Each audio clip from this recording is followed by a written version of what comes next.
O santo é aquela pessoa em que Deus venceu. O pecador é aquela pessoa onde Deus perdeu. Você já observou que em muitos momentos da nossa vida nós ficamos neste caminho? Nós estamos diante de um acontecimento, da possibilidade de agir, e nós vamos permitir que Deus vença com a nossa atitude, ou nós vamos permitir que Deus perca. Tudo depende do que nós vamos escolher. Isso é maiêutica histórica. É quando nós descobrimos que no agora da vida nós podemos acender a luz ou podemos apagá-la. Que Deus poderá ganhar mais um lugar no mundo, dentro da nossa casa, no nosso local de trabalho, ou Deus perderá um lugar. Quem decide somos nós. Deus não nega a sua graça a ninguém. Você não tem o direito de dizer que você é um desgraçado. Não. Todos nós estamos sob a mira da graça. Agora, nós vamos permitir que essa graça haja ou não? O bem ou o mal, o que nós vamos escolher fazer, a palavra que nós vamos escolher dizer, a maneira como nós vamos tratar o outro, tudo depende, tudo passa pela nossa escolha, minha gente. Nós estamos vendo quantas coisas ruins acontecem no mundo, quantas vezes nós percebemos que Deus está perdendo lá. Por quê? Porque alguém está negando, alguém está fechando a porta para que Deus não passe, para que Deus não aconteça. Nós vemos isso quando a injustiça acontece, mas nós também vemos Deus vencer no momento em que a solidariedade é o caminho a ser escolhido. Hoje você pode escolher, Deus vai vencer ou Deus vai perder. É você que decide. É você que hoje escolhe se Deus terá uma chance na sua família ou se Deus não terá essa chance. É você que vai escolher se Deus amanhã vai ter chance no seu local de trabalho ou se Deus não vai ter chance. É você o território dessa ação. O ser humano é um lugar privilegiado da ação divina. É assim que nós podemos perceber, é assim que nós podemos compreender a ação de Deus no tempo. A igreja atualiza isso, atualiza a presença de Deus no tempo. A vida cristã é a proposta de nós fazermos com que este Deus entre pelas grades da nossa história, que abra os portões do nosso tempo, da nossa vida, para que Ele seja uma realidade presente. Você é um território, onde Deus agirá, onde Deus terá oportunidade, onde Deus crescerá, onde as coisas boas da vida florirão, ou você será um território onde Deus não vai ter oportunidade de crescer. E você será um território ressequido, triste, abandonado, não porque Deus quis, porque você não permitiu. Deus é vítima da ação humana. Quando eu me nego a fazer o bem, quando eu decido a propagar o mal, quando eu decido fazer a fofoca, quando eu decido engrossar o time daqueles que estão destruindo as pessoas, quando eu opto por não ser solidário, quando eu opto pela ladroeira, pela roubalheira, pela injustiça, eu estou impedindo a ação de Deus. Deus é vítima da minha escolha. Não é que Deus é menor do que eu, é que Ele me deu liberdade para agir. E a minha ação pode trazê-lo ou pode jogá-lo fora. A sua ação no mundo pode trazer Deus para a história ou pode afastá-lo. Porque você é um território onde Deus quer plantar as suas raízes. Se o bom combate você combater, você pode ter certeza.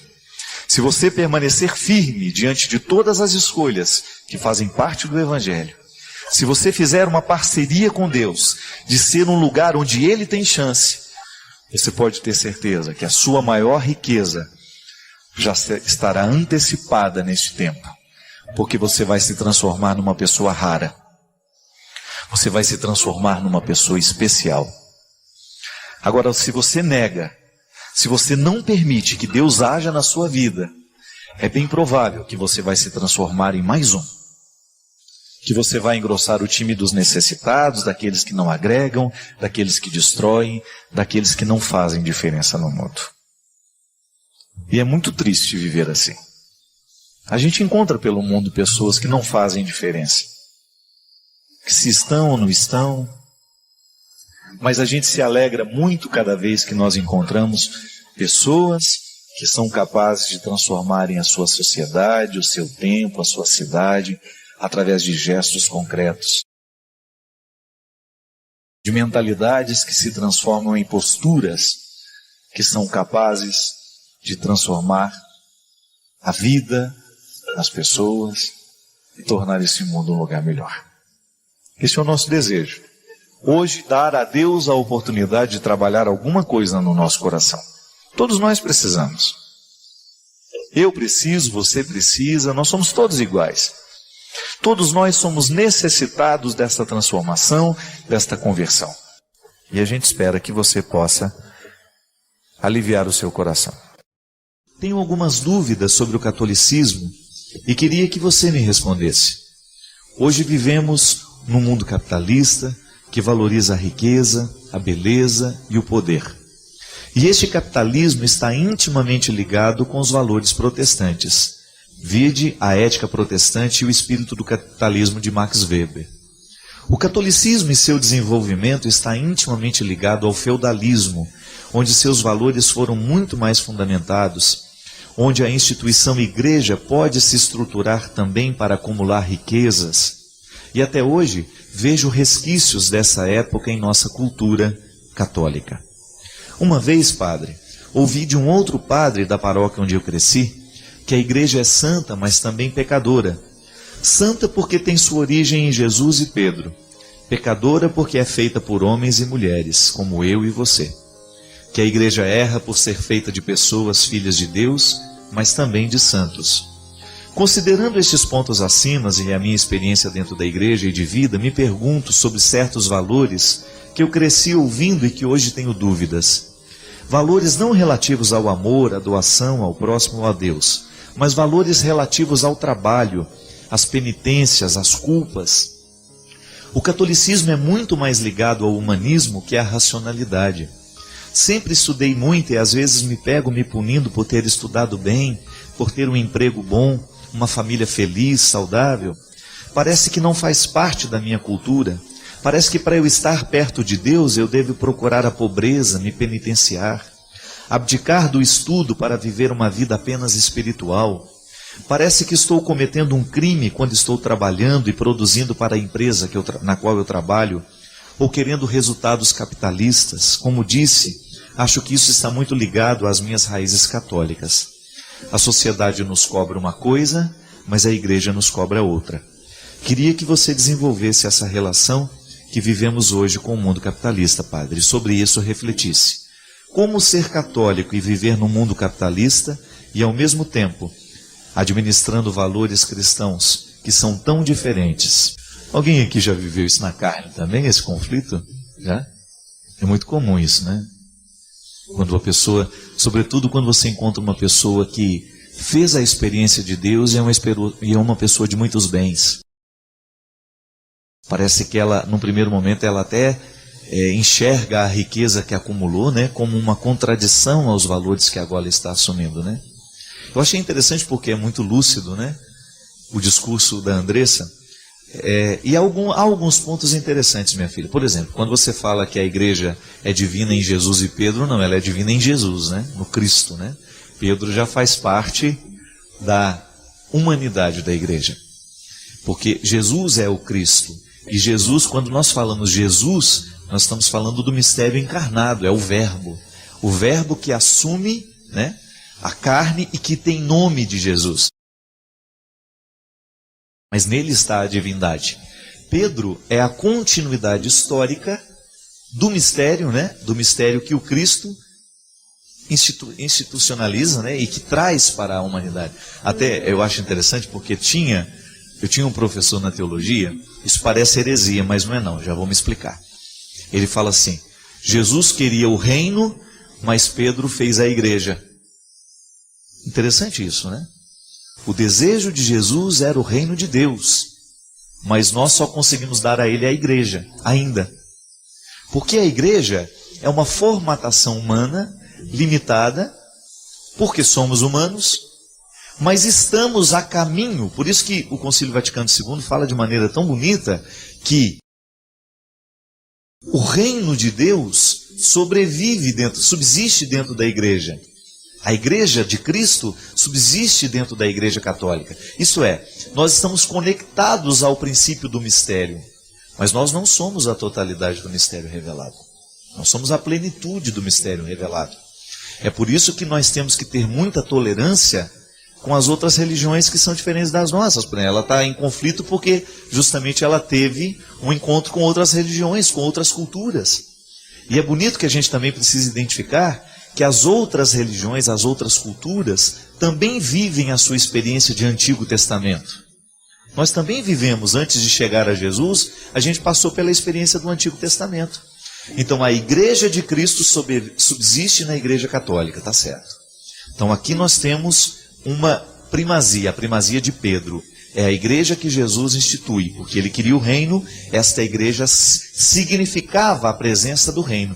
Por isso que hoje, quando nós realizamos a Eucaristia, quando nós atendemos, quando nós ministramos os sacramentos de maneira geral, nós estamos apressando o reino de Deus. Não tem aquela música do Padre Jonas bonita? Somos, Senhor, tua igreja, que apressa a tua vinda gloriosa. Isso é lindo. A igreja apressa a vinda do reino, porque na verdade o nosso objetivo é o reino de Deus. Agora, enquanto nós somos igreja, nós somos limitados. É a parte de Pedro, que negou inclusive o mestre no momento da morte. No momento do Calvário, Pedro negou. Esses limites, minha filha, nós os assumimos com todas as suas características. Os limites sociais, os limites financeiros, os limites econômicos, os limites filosóficos, os limites... Tudo que diz respeito ao nosso limite está dentro da igreja. Porque ela é guiada por homens e mulheres limitados. Nós, o tempo todo, nós queremos ser guiados pelo Espírito Santo. Por isso que a igreja precisa de rezar. A oração é o mecanismo que purifica o que é humano. Isso é tão bonito.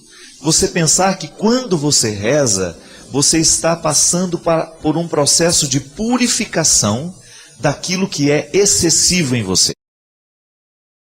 Assim como nós precisamos passar o ouro pelo fogo, para purificar, nós também precisamos orar. Nós precisamos ritualizar a nossa fé, porque é o momento em que a gente joga os excessos. É para a gente tomar contato com a nossa fraqueza e superá-la em Deus. A graça de Deus está agindo o tempo todo, mas onde que ela age? Na natureza humana, que é limitada. Então o processo de Deus em nós é lento. Ele fica mais acelerado à medida em que a gente se converte mais, Então quanto mais essa igreja estiver convertida, mais rápida será a ascensão do reino sobre esta igreja. Então é bonito a gente pensar isso. A igreja de Deus a igreja está aqui. Ela tem características humanas, porque ela é feita de pessoas, mas ela é uma instituição divina, isto é, nasceu do coração de Jesus. Mas o que é que Jesus quer que esta igreja chegue a ser? Reino de Deus. Por isso que nós não podemos ficar brigando entre nós, senão isso seria uma hipocrisia da nossa parte. Só quem já leu os livros do Padre Fábio de Melo sabe o quanto eles são transformadores, nos fazem refletir e mudam a nossa forma de enxergar a vida. Se você ainda não leu, não perca essa grande chance. Saiba mais clicando nos links da descrição.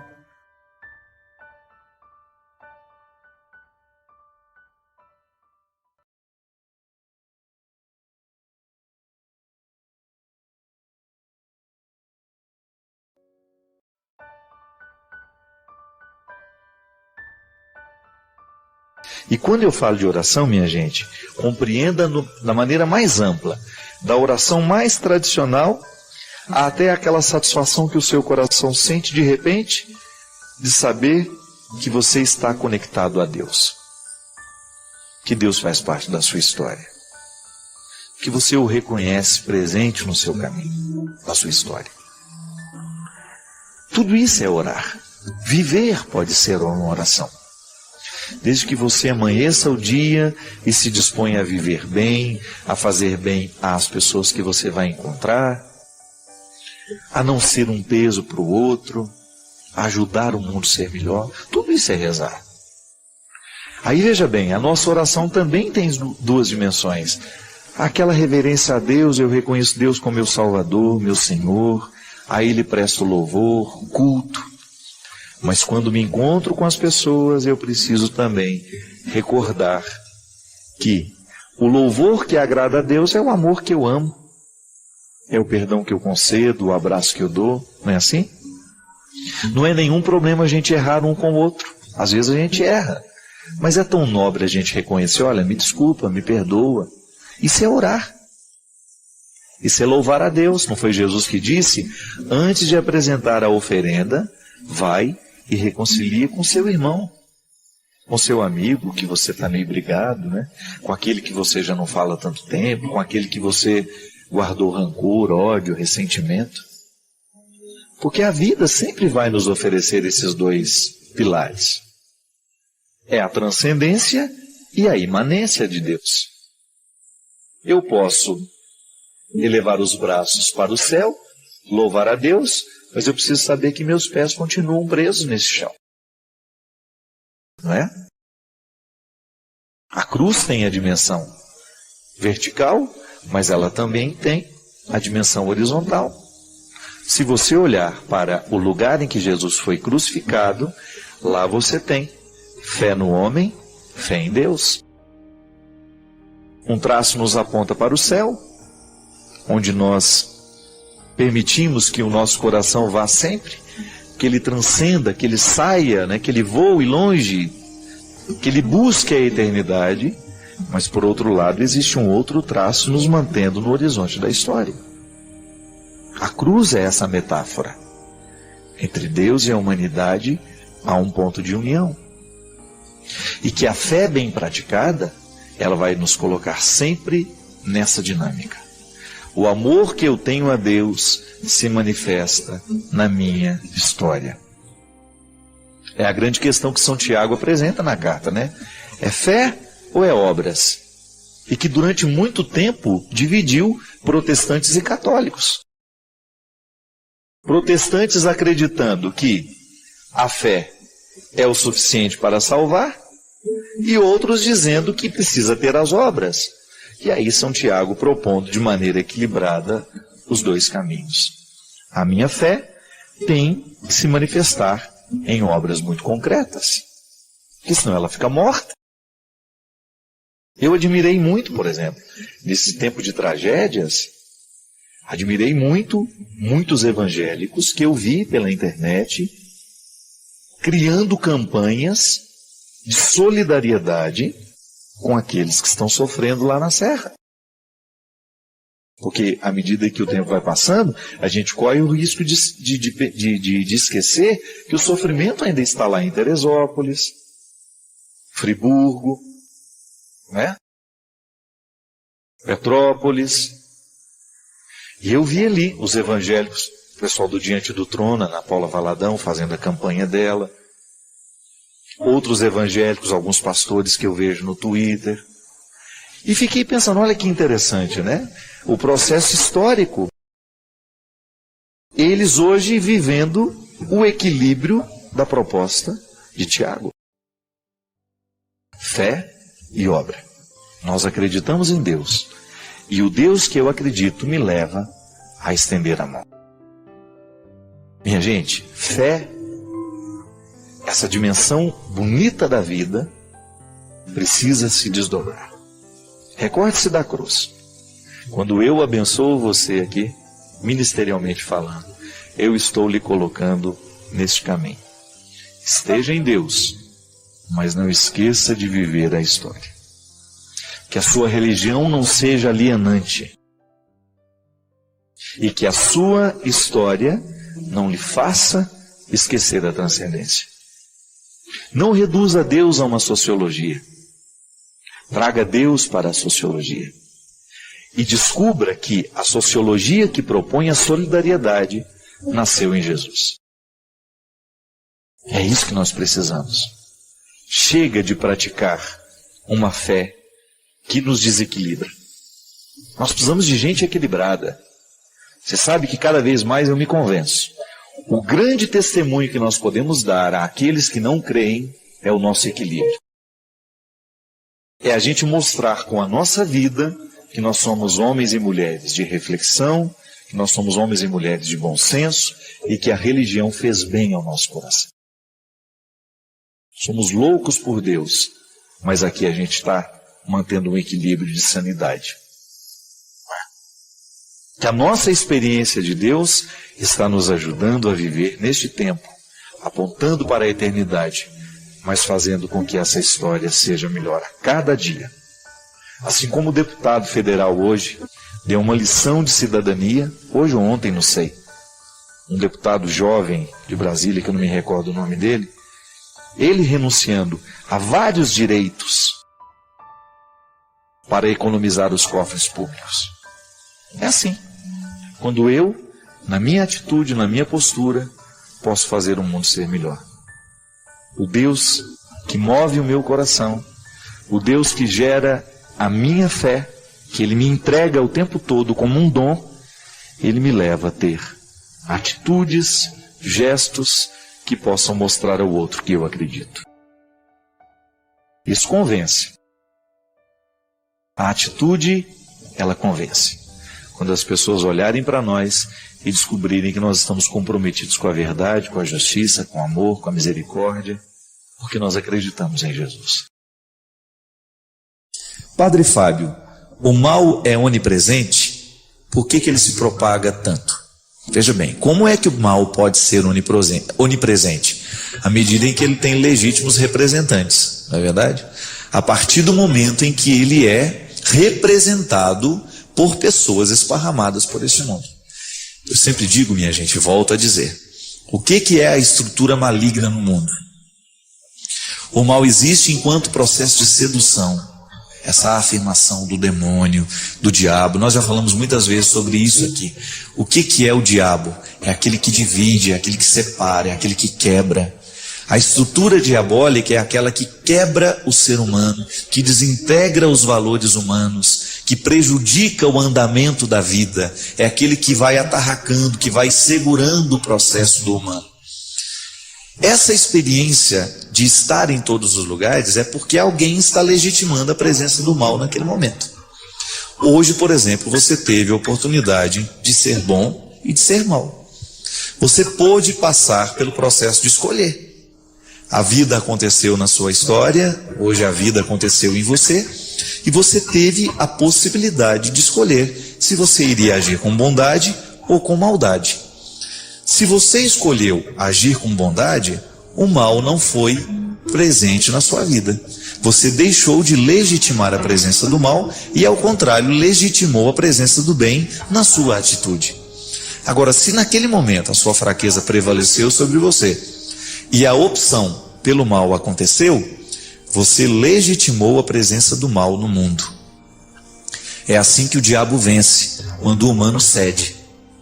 Quando o ser humano cede à sedução do diabo, à sedução do demônio, que é essa metáfora, que é muito mais do que uma pessoa, né? É tudo aquilo que ela consegue conquistar, é tudo aquilo que ela consegue esparramar pelo mundo.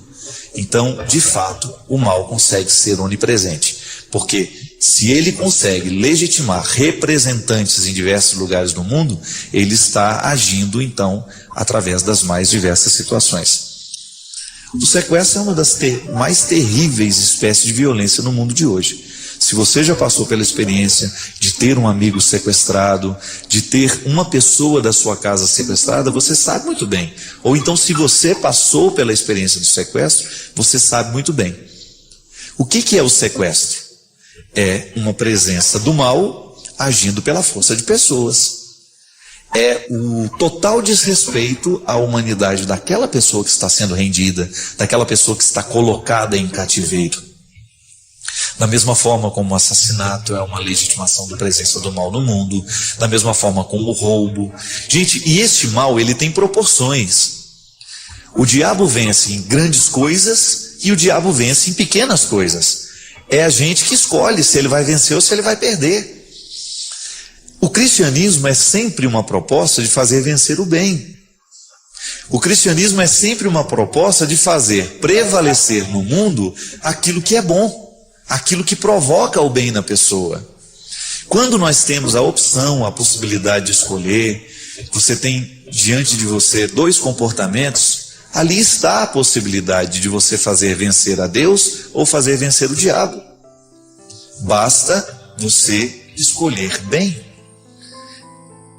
Assim como o Deus é onipresente. Deus é onipresente e a sua força move todos os corações. Mas os corações escolhem se vão deixar serem movidos ou não. Quando eu passo pelo processo de escolher por Deus, então Deus está presente no mundo através de mim. Se você se convence disso também, Deus está presente no mundo através de você. E aí nós vamos esparramando bem pelo mundo, pela vida. É tão bonito isso. A gente descobrir que no nosso comportamento, na nossa atitude, há um espaço para Deus agir. E é também lamentável a gente pensar que no momento em que nós agimos, pode ser que ali o diabo esteja legitimando a sua presença no mundo através de nós. Cada vez mais eu me convenço que o cristianismo acontece nas pequenas coisas. É lamentável que durante muito tempo nós padres tenhamos nos omitido muito nesse discurso, né? Quando a gente se limitou a pregar sobre algumas coisas e a gente deixou de mostrar o quanto que a nossa atitude é responsável por fazer o universo caminhar bem. Esse grande problema que nós temos hoje, os problemas ecológicos, esse caos que o universo está vivendo, os riscos que a humanidade correrá num futuro muito breve, é tudo fruto dessa opção que a gente fez pelas coisas erradas. No momento em que eu jogo um lixo no rio, eu estou me esquivando de uma responsabilidade, eu estou provocando o mal no mundo naquele pequeno lixo que eu jogo no rio. Nós não temos mais como negar isso. O evangelho tem que passar nisso, tem que passar por isso. Se eu jogo no ralo da minha cozinha todo o óleo que eu uso para fazer comida dentro de casa, aquele óleo velho, que polui 1 milhão de litros de água, 1 litro de óleo que você joga no ralo da sua pia, por uma atitude irresponsável e muitas vezes de preguiça, ao invés de jogar o óleo no lugar certo, né, de reciclá-lo, de mandá-lo para reciclagem. Se você joga no ralo da sua pia, você está poluindo 1 milhão de litros de água. Eu lamento te informar que você está sendo adepta do diabo nessa hora. Porque o diabo é aquele que põe o rabo sujo em tudo que Deus fez. Não é assim? A gente não aprendeu isso quando era criança? É verdade. Toda vez que eu ajo de maneira irresponsável contra a casa que eu moro, que é o universo, eu estou fazendo o contrário, o processo contrário da criação. Eu estou destruindo. E destruir é atitude má. Não tem como negar isso não, viu, gente? Na vida é muito simples essa regra. O que é bom, o que é mal é mal. Há realidades que são intrinsecamente más. Há realidades que são intrinsecamente boas. Não tem como você negar. E julgar um óleo sujo que você já usou, que você não serve mais, dentro da pia porque você está com preguiça de reciclar, é um jeito que você tem de estragar o mundo que você vive. Pronto. O mal está presente no mundo nas nossas atitudes. O mal está presente no mundo naquilo que a gente escolhe. Não tem como você fugir dessa responsabilidade. A desonestidade do mundo cresce na sua pequena desonestidade, na minha desonestidade. Se eu jogo um lixo na rua, se eu jogo um lixo num lugar público, eu estou agindo de maneira errada. O mal está vencendo em mim. Diferente da pessoa que faz a opção pelo bem.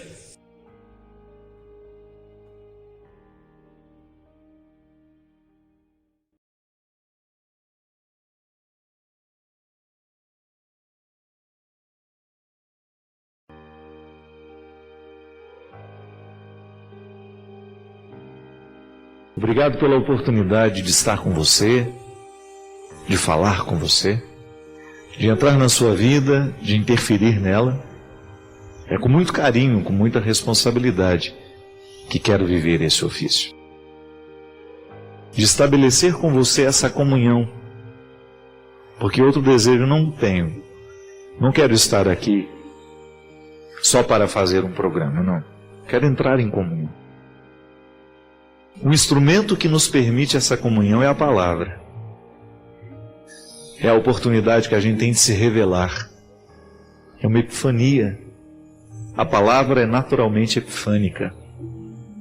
O que é epifania? É uma manifestação. Assim como um dia Moisés teve a oportunidade de ver, ouvir Deus através de uma árvore pegando fogo. A palavra é essa oportunidade epifânica da manifestação. Isso é um fenômeno, né? A fala é um fenômeno. A linguagem é um fenômeno, porque é um acontecimento que nos revela.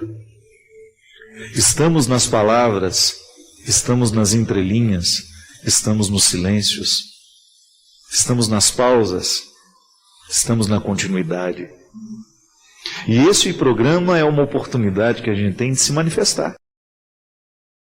Com a história que você conta, com a minha reação, com aquilo que penso, com aquilo que gostaria de manifestar a respeito do que pensa a igreja, do que pensa as nossas... Poderia dizer o que pensa a humanidade à luz do sagrado. Porque nós somos tantos pensando, somos tantos falando, e toda a humanidade com o desejo de acertar o passo. Eu ainda continuo acreditando que o grande desejo das ciências, da psicologia, da antropologia, das artes, é ajudar o ser humano a viver a última estrofe dessa música. Descobrir o dom de ser capaz de ser feliz. Eu acredito mesmo nessa oportunidade que cada um de nós tem de ser feliz. Como naquele conto em que Adélia Prado fala de maneira tão extraordinária de dois miseráveis e dois homens de rua. Ela vai construindo a história de maneira, claro, com toda aquela competência e com toda aquela sensibilidade que ela tem, ela vai construindo o contexto daqueles personagens, e ela diz que a vida sempre vale a pena, sempre vale a pena. Mesmo que nós estejamos cheios de sofrimentos, mesmo que nós estejamos cheios de misérias. Aí ela termina assim, não com essas palavras, mas com esse sentido. Porque em algum momento, mesmo com todas as misérias que existem no mundo, dois miseráveis se depararão com a lua cheia, brilhante no céu, vão sair de um caixote e um vai dizer para o outro: venha cá, meu compadre, venha ver que beleza dessa lua brilhando hoje. Só para isso valeu viver. Para a gente ter a oportunidade de fazer valer o momento, aquele momento presente que nós temos, que nos foi presenteado, ser feliz agora. Mesmo tendo tantas misérias ao meu redor, mesmo sendo eu proprietário de tantos limites, eu descobri no meio de tudo isso, eleger um motivo para hoje o mundo merecer o meu sorriso. É sempre necessário eleger um motivo para que o mundo receba o nosso sorriso. Sorriso de verdade, viu? Ando devagar, porque já tive pressa e levo este sorriso, porque já chorei demais. Depois de ter chorado muito, construir um sorriso que seja de verdade, que tenha história, que seja verdadeiro, que esteja diretamente conectado a um processo de luta que estabelecemos. Não desanimamos, essa é a regra. Não desanimamos. A ordem é resistir eternamente. Você aí, que tem que travar tantas lutas, não permita que o espírito de vítima venha visitar o seu coração. Algumas pessoas gostam inconscientemente de alimentar o sofrimento, de ser vítima o tempo todo, que acaba sendo um canal com o mundo, com as pessoas. Não para com isso. Isso é peso. Peso para você, peso para o outro. Olhe para você. Descubra aquilo que hoje merece ser cultivado. Vá além. Não se acostume com suas misérias, mas olhe para elas como uma oportunidade de superação sempre. O outro não tem que carregar os seus problemas. E essa comunhão que nós estabelecemos é para nos acordar para isso. Christian não tem obrigação de viver os meus problemas, eu não tenho obrigação de viver os problemas do Christian, mas a comunhão que nós estabelecemos, essa sim, nos ajuda a ter coragem de desafiar diariamente todas as estruturas que estão ao nosso redor, para que elas estejam a nosso favor.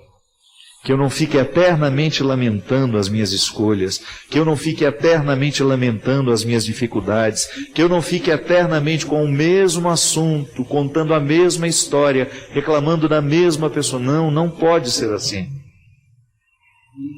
Você precisa olhar para a sua vida, por mais miserável que você ache que possa ser, e descobrir que você está vivo. Neste momento, muitas pessoas dariam tudo para voltar a ter uma oportunidade de viver. Estão diagnosticadas com sentenças de morte, estão nos hospitais dando seus suspiros finais, estão vitimadas pela doença, pela tragédia, pelo acidente. E nós estamos aqui, com vida. Nós não podemos desperdiçar isso. Nós não podemos desperdiçar uma vida inteira sendo vítima. Não. A fé que nós professamos é para nos dar referenciais do que precisamos fazer para alcançar o resultado. É luta. Cristianismo é luta. Não espere que o cristianismo venha lhe dar uma caminha quente para deitar. É luta. De vez em quando na luta você vai ter o seu prazer, porque a luta também é prazer. Quando você olha para você e apesar de suado de tanto trabalho, você agradece a Deus, assim como o agricultor faz. Eu gosto muito da vida rural. Suado do trabalho, no meio daquele pasto, no meio daquele campo, daquela plantação, ele tira o chapéu e agradece a Deus a saúde que tem. É assim a vida. A metáfora do campo, Jesus utilizou o tempo todo dela para nos ajudar a entender que não há nenhuma vitória sem luta. Padre Fábio, como deixar uma revolta que existe dentro de mim? Há quase 3 anos eu perdi meu filho e meu marido juntos dentro da minha casa numa tentativa de assalto. Como perdoar uma pessoa que foi capaz de destruir toda a nossa família? Me ajude. O que devo fazer para tirar essa revolta que existe dentro do meu peito? Primeiramente, o nosso profundo respeito a essa dor, que a gente não tem nem como avaliar, né? Você nos conta, a gente tenta se aproximar do seu sentimento, mas é um limite. Porque aquilo que você sente, a dor que você sente, nós não temos ideia do que seja, porque a dor ela não é mensurável. A gente não pode medir. Minha filha, o primeiro passo para a gente conseguir perdoar uma situação, porque é mais que uma pessoa. Não tem a ilusão de que você precisa perdoar apenas o assaltante. Não. São muitos os fatores que precisam ser perdoados. E o que é perdoar? É você permitir a reharmonização do ambiente, da vida, da estrutura. Porque 2 pessoas foram brutalmente retiradas da sua história. E você agora precisa se amparar nesse mundo, precisa dar conta da vida, sem ter do seu lado essas 2 pessoas tão essenciais para você. Reharmonizar o seu coração. Antes de qualquer coisa, antes de perdoar qualquer pessoa, você precisa perdoar a vida. Primeiramente, tirar do seu coração essa história, que certamente ocorre com todo mundo que vive um momento como esse. Por que aconteceu comigo? Você já deve ter me escutado falar aqui, minha filha, que às vezes a gente faz perguntas que não nos levam a nada. Mas a gente insiste em fazê-las, que é uma maneira que a gente tem de gritar o nosso desaforo. A gente acha que é um desaforo isso. Alguém entra dentro da nossa casa, mata as pessoas que nós amamos e depois nós precisamos aqui administrar todos estes ódios que esse assassino provocou dentro de nós. É desaforo. O primeiro detalhe a ser reorganizado dentro de nós é olhar para esse fato e tentar metabolizá-lo sem ódios e sem rancores. Aconteceu comigo, poderia ter acontecido com o vizinho do lado, e de nada adianta eu ficar fazendo perguntas agora que definitivamente não vão me ajudar a resolver o meu dilema, o meu conflito. Preciso então agora dar um passo na direção da vida e fazer as pazes com ela. E aí, minha filha, a melhor maneira de fazer as pazes com a vida é você olhar para o que restou.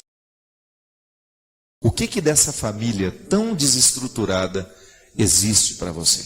É como o náufrago, que diante daquele desastre de olhar para todos os lados e só ver água, encontrar algum lugar em que possa segurar e se apoiar para poder vencer a tempestade.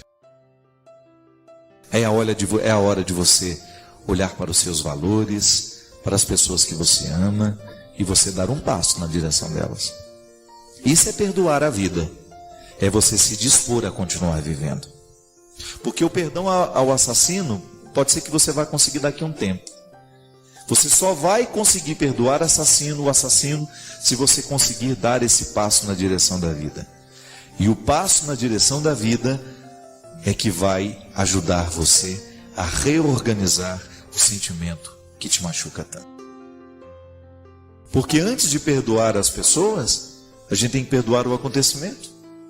Não é? É de alguma maneira você encaixar dentro do seu coração pelo menos essa possibilidade. Eu quero dar um passo. Eu quero ir adiante. Eu quero superar essa tragédia. E aí você olha para todas as pessoas que conseguiram superar grandes tragédias. E olha, eu já vi muita gente conseguir fazer isso. Essas pessoas precisaram fazer o quê? Abrir as janelas da casa, olhar para o que restou e começar a reorganizar a vida. Eu desejo, minha filha, que neste momento de profunda dor, você possa reencontrar o caminho da vida. Perdoe a vida. E dê à vida uma oportunidade de você, quem sabe, mesmo ferida, mesmo machucada, você ter condições de reencontrar o seu caminho. E viver por eles. E fazer a alegria acontecer de novo na sua casa por eles. Que a melhor maneira de nós ressuscitarmos a memória de alguém entre nós é a gente celebrar as suas alegrias. Que às vezes a gente quer fazer o contrário, né? Nós nunca mais vamos fazer, porque ele gostava disso. Isso me recorda ele. Não? Como a Lídia, minha amiga lá de Curitiba. Quando perdeu o filho, não tinha mais vontade de fazer o churrasco do domingo à tarde, porque era a alegria do filho. E aos poucos, a Lídia ser capaz de retomar a vida, de voltar a permitir que a alegria visite a sua casa, porque ainda restaram filhos, ainda tem um marido, ainda tem uma família. E que a gente precisa se livrar dessa bobagem, de que celebrar a memória do outro é a gente mergulhar na tristeza. É a gente se sepultar com ele. Nós que acreditamos na ressurreição, precisamos fazer com que o nosso luto se transforme em luta. É o que eu desejo a todos vocês que me acompanham. Você sabe muito bem que você me escuta, você me acompanha, você sabe muito bem que essa é a dinâmica que eu quero para mim. O tempo todo eu tenho motivos para desistir, gente. O tempo todo, em algum momento da minha vida, eu tenho passado pela tentação do sepulcro. De entrar ali dentro e de ficar chorando ali as minhas mágoas, as minhas dores, as incompreensões. Não quero isso. É difícil? É. É difícil ser quem eu sou, fazer o que eu faço? É. É difícil ser quem você é, fazer o que você faz? É. Mas pague o seu preço. Com a sua alegria. Seja um testemunho não para o outro. Antes de ser um testemunho para o outro, você tem que ser um testemunho para si mesmo. Você tem que estar em paz com você mesmo. Você tem que estar com essa consciência feliz de que você está fazendo a coisa certa, de que você está se empenhando, que você está dando essa oportunidade para a vida dar certo em você. Não se feche para a possibilidade de ser feliz.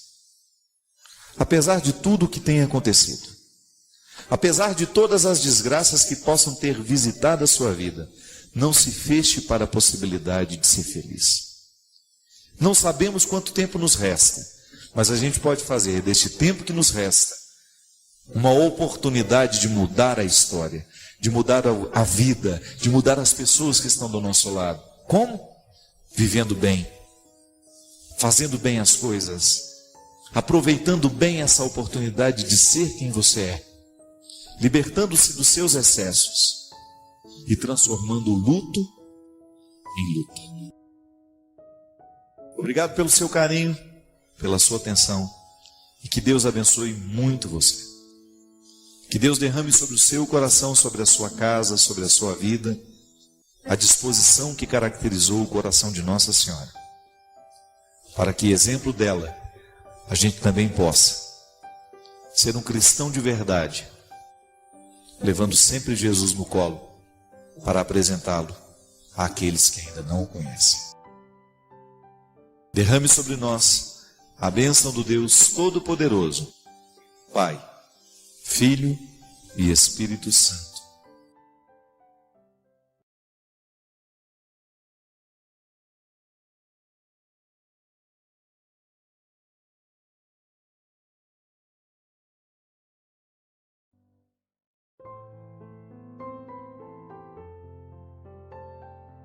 A árvore e os frutos, o coração e as palavras, que está no Evangelho de Mateus. Ou a árvore é boa e o fruto bom, ou a árvore é má e o fruto mau. E portanto, pelo fruto que se conhece a árvore. Víboras que sois, como podeis falar coisas boas sendo maus? A boca fala daquilo de que o coração está cheio. Como é bom fazer coisas boas, sair de seu tesouro que é bom. Quem é bom faz isso acontecer. Mas quem é mau faz sair coisas más de seu tesouro, que também é mau. Olha que interessante isso. Como é que nós vamos acumulando este tesouro que pode ser bom ou pode ser mau? É através daquilo que nós vamos escolhendo viver. Você começa a perceber se aquela pessoa está saudável por dentro com aquilo que ela fala. Presta atenção no que você anda falando. Presta atenção nos assuntos que lhe agradam e você vai ter condições de perceber a maturidade da sua vida espiritual ou a saúde da sua vida espiritual. Sabe por quê, minha gente? Se a gente não faz a poda na hora certa, da mesma forma como o vinicultor poda a vinha no momento certo, ela vai adoecer. Nós precisamos ter a sabedoria de perceber onde é que nós precisamos podar, o que é que nós precisamos adubar em nós. O que é o adubo dessa vida espiritual? É você criar a disciplina de fazer todos os dias. Então, se você não tem o hábito de rezar com a Sagrada Escritura, começa a ter. Isso é uma maneira que você tem de adubar a sua vida espiritual. E a partir do fruto que você produz, você ter coragem de interferir no processo que faz nascer esse fruto. Então tá bom, eu estou fofoqueiro. O que está me fazendo ser fofoqueiro?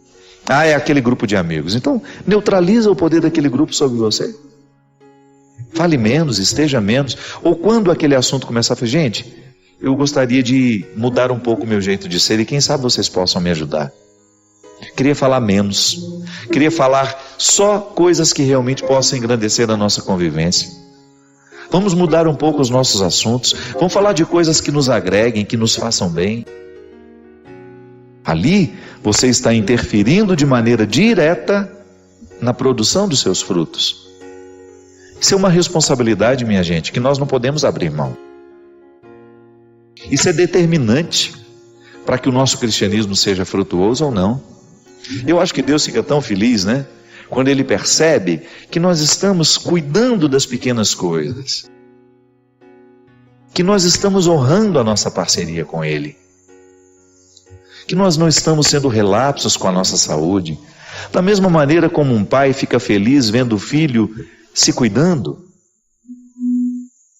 Quando o pai fica feliz sabendo que o filho não está se drogando, quando ele não está optando pela vida que mata, pelo estilo de vida que mata, Deus se alegra da mesma maneira. Eu acho que quando Ele me vê lá de manhã, abrindo a palavra dEle, procurando alguma palavra aqui, algum texto, alguma parte desse texto que me oriente, que me torne uma pessoa melhor, é claro que Ele se alegra. E Ele multiplica as graças pequenas, as minudências do cotidiano, que vão sendo ampliadas à medida em que eu sou fiel no pouco. Não podemos abrir mão da oportunidade de melhorar a produção das nossas palavras, a produção das nossas atitudes, a produção dos nossos pensamentos, porque o tempo todo eu estou pensando, o tempo todo eu estou falando, e isso precisa ter qualidade. A gente precisa prestar atenção na qualidade do que a gente pensa. A gente precisa prestar atenção na qualidade da nossa palavra. Será que a minha palavra está engrandecendo alguém? A gente precisa prestar atenção na palavra que a gente escreve. Porque tudo isso é fruto. E tudo isso nos expõe. Tudo isso é testemunho ou contra-testemunho do nosso cristianismo. Deus é o nosso parceiro nessa história. Quanto mais a gente for fiel àquilo que Ele nos oferece, muito mais Ele vai nos oferecer para que a gente continue trilhando esse bonito caminho da maturidade espiritual. Por isso que Ele disse que pelo fruto se conhece a árvore. Se o fruto não está bom, a doença não é só do fruto, é de quem está produzindo aquele fruto. Como é que nós sabemos que uma árvore está doente? Quando você percebe que os frutos dela não estão sendo satisfatórios, não estão sendo saborosos, não é assim?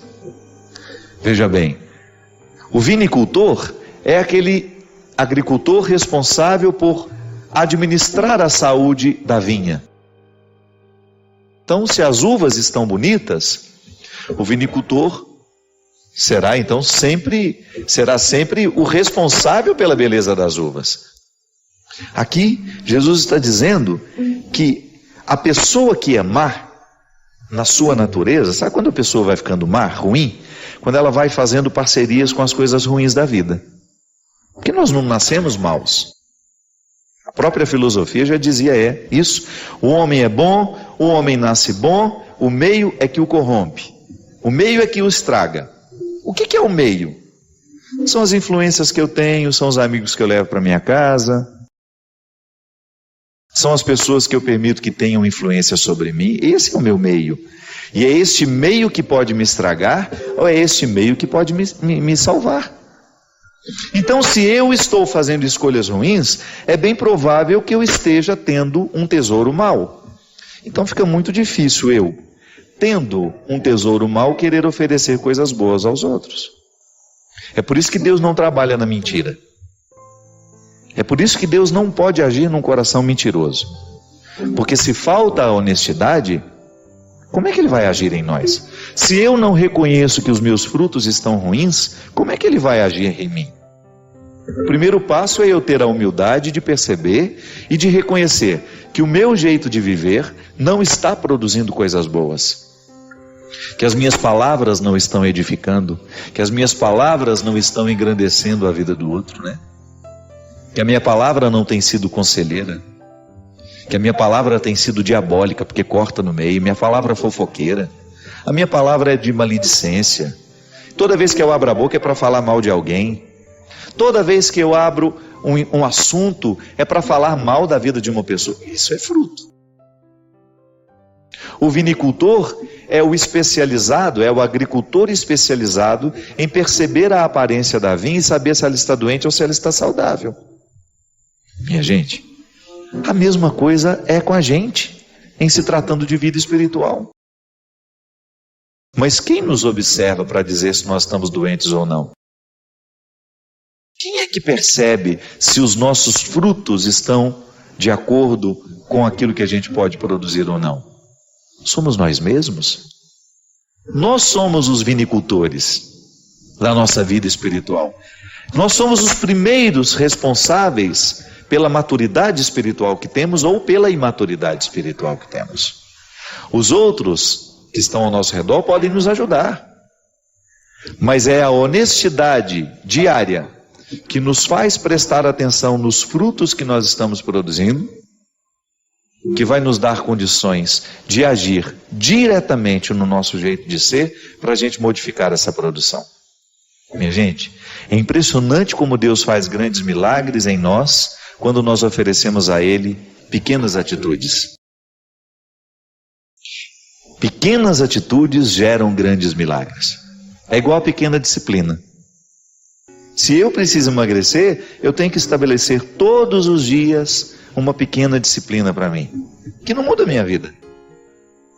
Meu médico, um grande amigo que até faleceu, ele me dizia sempre: não é a dieta de um dia que nos emagrece e não é o exagero de um dia que nos engorda. É a falta de disciplina. É isso que retira a saúde do nosso corpo. É isso que faz a gente acumular as gorduras desnecessárias e nocivas para o nosso organismo.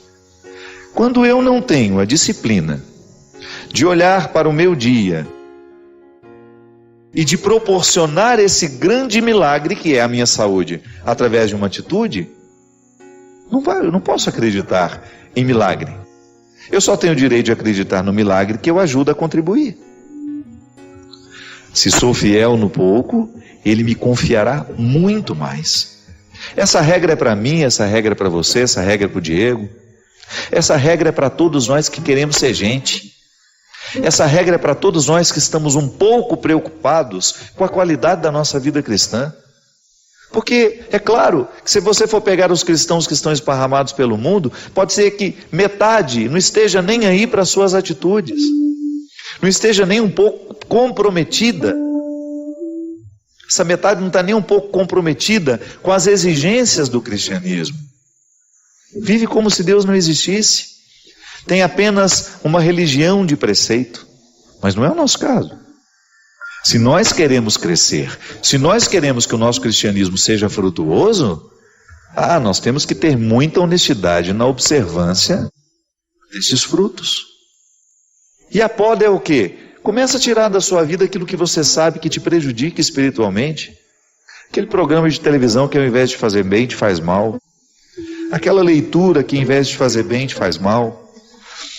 Aquela rede social que às vezes, ao invés de provocar coisas boas em nós, só provoca coisas ruins. Ter a coragem de dar uma tesourada, sabe? Em todas as realidades que não estão favoráveis ao nosso crescimento, para que o nosso fruto seja saudável. Então Deus quer que a gente seja feliz, mas Ele não virá ser feliz por nós. Ele não vai mexer nas peças do quebra-cabeça da nossa vida. Ele vai apenas nos motivar a mexer nas peças. Porque senão, minha gente, Ele faria tudo por nós, e não é assim. Uma educação madura não permite que o outro faça tudo por nós. É como você educar seu filho. Aos poucos você vai criando no seu filho condições de fazer sozinho aquilo que ele antes dependia tanto de você. E às vezes a gente erra muito quando a gente não ensina o outro a fazer o que ele precisa aprender. Aí a gente fica fazendo eternamente para ele, com aquela ilusão de que nós seremos eternos na vida dele. E se um dia a gente se ausenta? Como é que o outro fica se ele não passou pelo aprendizado? Claro, eu não estou retirando o direito de Deus agir de maneira miraculosa em nós. Ele pode agir. Pode ser que eu não tenha feito nenhum esforço e a graça foi derramada sobre mim. Ele age como e quando quiser. Eu estou falando é que na regra da vida, Deus não dispensa o esforço humano. O milagre grandioso, nossa meu Deus, aquilo é a exceção. E eu não tenho o direito de ficar esperando a exceção. Eu tenho que fazer o meu esforço diário para que esse milagre que passa pelas minhas atitudes seja possível. Deus é infinitamente superior a mim, Deus é infinitamente maior, mais capacitado em tudo o que na vida eu posso considerar humano, mas Ele não despreza a minha atitude, Ele não despreza o meu esforço. Então Ele se antecipa com sua graça em me dar condições de amar alguém. Mas aquele amor humano do dia a dia, sou eu que vou fazer o esforço para viver. Não é um milagre que não tem a minha participação. Então, o amor maduro nos ensina a cuidar do outro, mas ensinar ao outro a sobrevivência. E isso é ação humana. Deus me motiva a reconhecer, Deus me dá condições de reconhecer os meus erros, como se uma luz fosse acesa sobre a minha consciência, capaz de me fazer compreender a vida equivocada que eu levo, os relacionamentos equivocados que eu estabeleço, as atitudes grosseiras que eu posso ter com alguém. Mas aí, depois de me iluminar através da sua graça e até me dar o dom do arrependimento, sou eu que tenho que ir lá andar aquela pequena distância que me separa do meu irmão, bater na porta e pedir perdão. Se alguma coisa não ficou bonita na história, é sempre uma oportunidade de bater na porta e pedir perdão. Então a teologia nos ensina que nós nunca perdemos essa graça de sermos filhos, mas por causa da vida que a gente leva, por causa das escolhas que a gente vai fazendo, a gente pode viver como se a gente não fosse filho. Não é que Deus nos deserdou, é que a gente resolveu gastar a herança de outra forma, de maneira errada. Tantas vezes eu gasto essa herança de ser filho de Deus de maneira equivocada. Tantas vezes nas minhas escolhas eu não manifesto ser herdeiro do céu. Por quê? Porque vivo tão preso àquilo que é mesquinho, tão preso àquilo que é miserável, que essa herança divina que está em mim fica ofuscada. Olha como é interessante isso. Como é que a gente é fiel a Deus nas pequenas coisas? Se hoje Deus acendeu no meu coração uma luz para me incomodar com alguma coisa, digamos que hoje eu tenha identificado que eu estou tratando mal a Teca, que é a pessoa que cuida de mim. Se hoje de repente eu tivesse sido iluminado por Deus, volto a dizer como no início, não sou eu que sou capaz de perceber por mim mesmo, é a graça de Deus agindo em mim que me mostra que eu erro.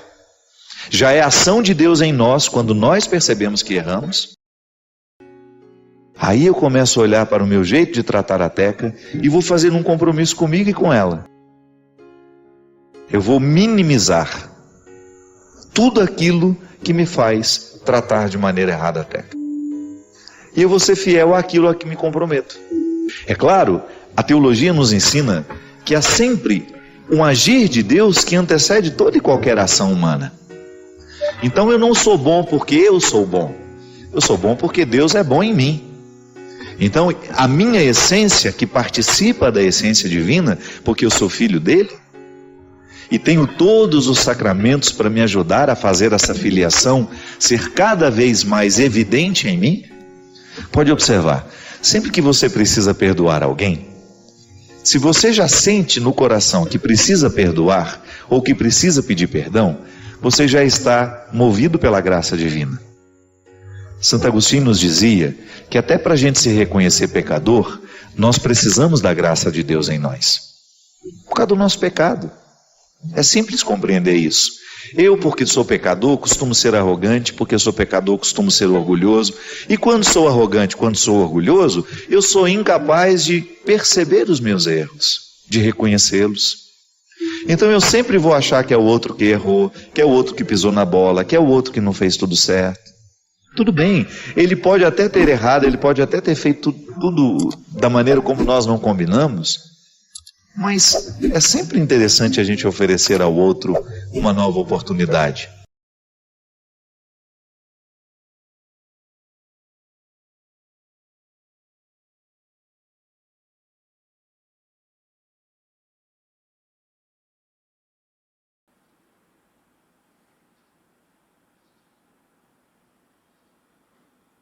Estamos encerrando aqui o vídeo de hoje, mas o que foi dito pode continuar reverberando em você. Comenta aí nos comentários de onde você é, diga o que ficou mais forte e, se você quiser, se inscreve e compartilhe. Isso ajuda a manter o nosso canal vivo. Além, é claro, de dar uma olhadinha na descrição, porque aí sempre tem material que pode dar continuidade ao que você ouviu aqui hoje. Valeu, um grande abraço e até o próximo vídeo. Tchau, tchau!